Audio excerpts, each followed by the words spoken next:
السلام عليكم ورحمة الله تعالى وبركاته. مرحبا بكم في قناة اوتو سوليوشنز. ده فيديو تكملة للسلسلة بتاعت التكييف. الفيديوهات السابقة فضينا شخصنا العطل وفضينا السيستم من الغاز الكونتامينيتد اللي هو الملوث، والآن عايزين نعبي غاز جديد.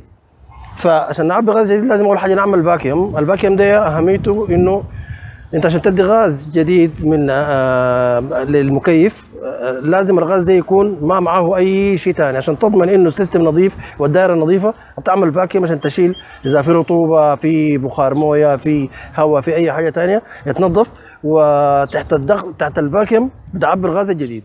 فنحن الان وصلنا الفاكيوم بامب بتاعتنا وعندنا المانيفولد جيت. حنشوف الفاكيوم في المانيفولد جيج الان. حنبدا لاحظ معي في المانيفولد جيج او هنبدا نفتح الفاكيوم بامب موصله.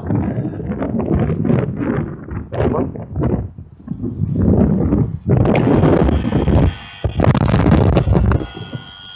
الان هو بيسحب الفاكيوم من السيستم، بيعمل فاكيوم. لو تلاحظ الابر دي حتنزل، دي نزلت للصفر ودي المفروض تنزل لما بعد الصفر، يعني هنا دي الصفر المفروض تصل لماينس 30. يعني احنا هنخليها تنزل لحد 30 ماينس 30 ونخليها فتره بتاعت حوالي 20 دقيقه تعمل فاكيوم عشان نتاكد انه السيستم نظيف جدا وجاهز لانه يستقبل الغاز الجديد. هنخليها 20 دقيقه. بعد 20 دقيقه هنجي نشوف الجيج دي وصل لحد وين ونعبي الغاز على طول ان شاء الله تعالى.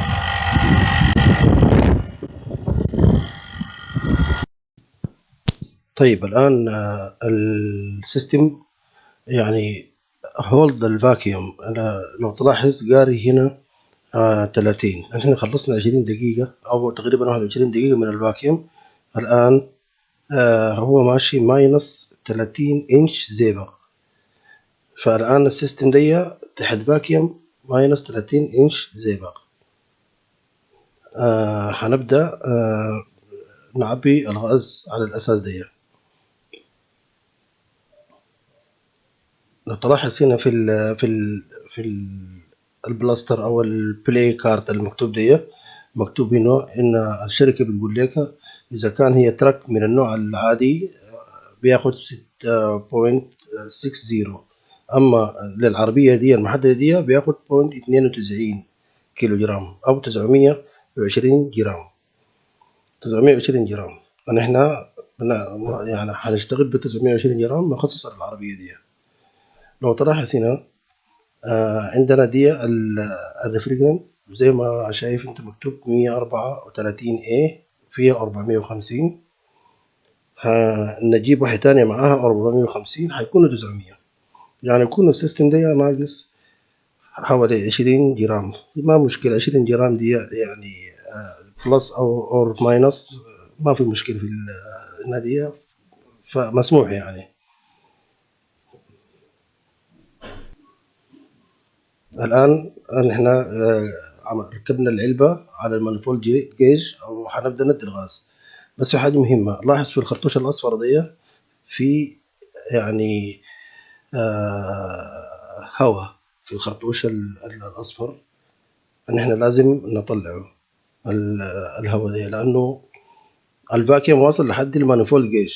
الخراطيش فيها هواء، فنحن إذا أدينا الغاز من العلبة ودخل على الخرطوش هيدخل هواء برضه جوا السيستم. شايف ده الخرطوش اللي بقصده لك. فهنفتح شوية كده عشان نطلع الهواء الموجود في الخرطوش ده يعني. لاحظ هنفتح شوية، الهواء هيبدأ يطلع شوية، بس يطلع الهواء وبعدين نقفل تاني. ولاحظ الإبر ثابتة في مكانها، ما لأنه مقفول لسه نحن ما فتحنا. هيبدأ يدخل الهواء دي، هيبدأ يدخل الغاز الجديد مع لما نفتح. شايف لما نفتح أيوه هنا الآن الغاز بدأ يدخل كده، غاز طالع من العلبة مباشرة لداخل السيستم. بنخلي العلبة بالوضع دي، كل مرة نقلب شوية فيها آه الآن الغاز داخل على السيستم.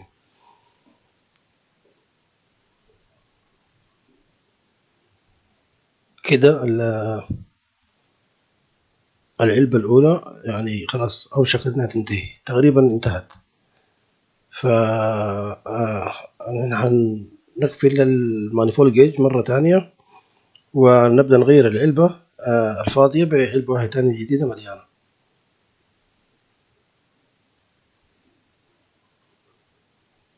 قفلناها،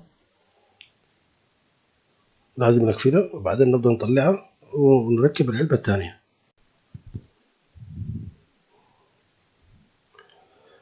الآن نحن هنعمل تبديل للعلبتين. فكينا دي العلبة الثانية مليانة 450. هنبدأ نديها في السيستم.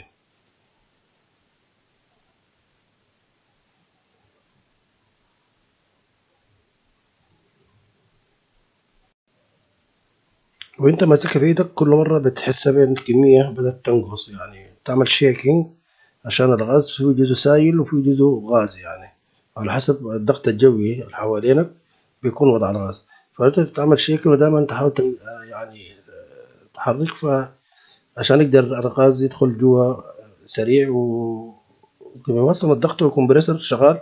الآن العربية هي شغالة أصلا مدورة والكمبريسر شغال بيسحب في الغاز. فهنستمر لحد ما نكمل الكمية بتاعت الغاز العلبة الأخيرة.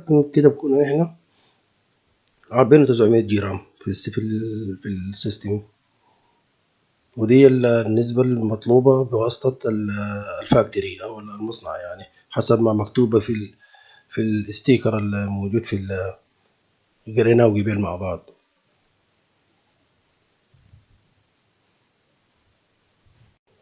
كده تم شحن الغاز، فبنقفل المانيفول جيرج عشان نأمن الغاز الجوا ما يدخل تاني عليه هواء ولا حاجة، بيكون الغاز عندنا بيور.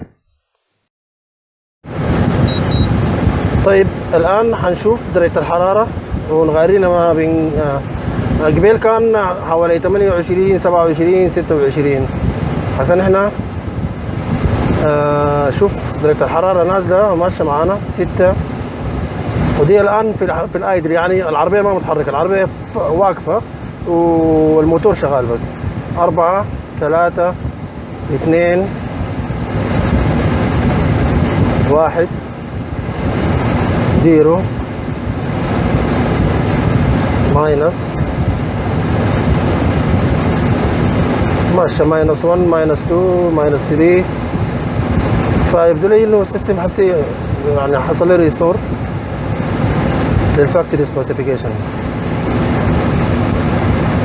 فيعني الان درجة الحرارة طالعة من التكييف جوا ماينس 8 ماينس 9 ماينس 10.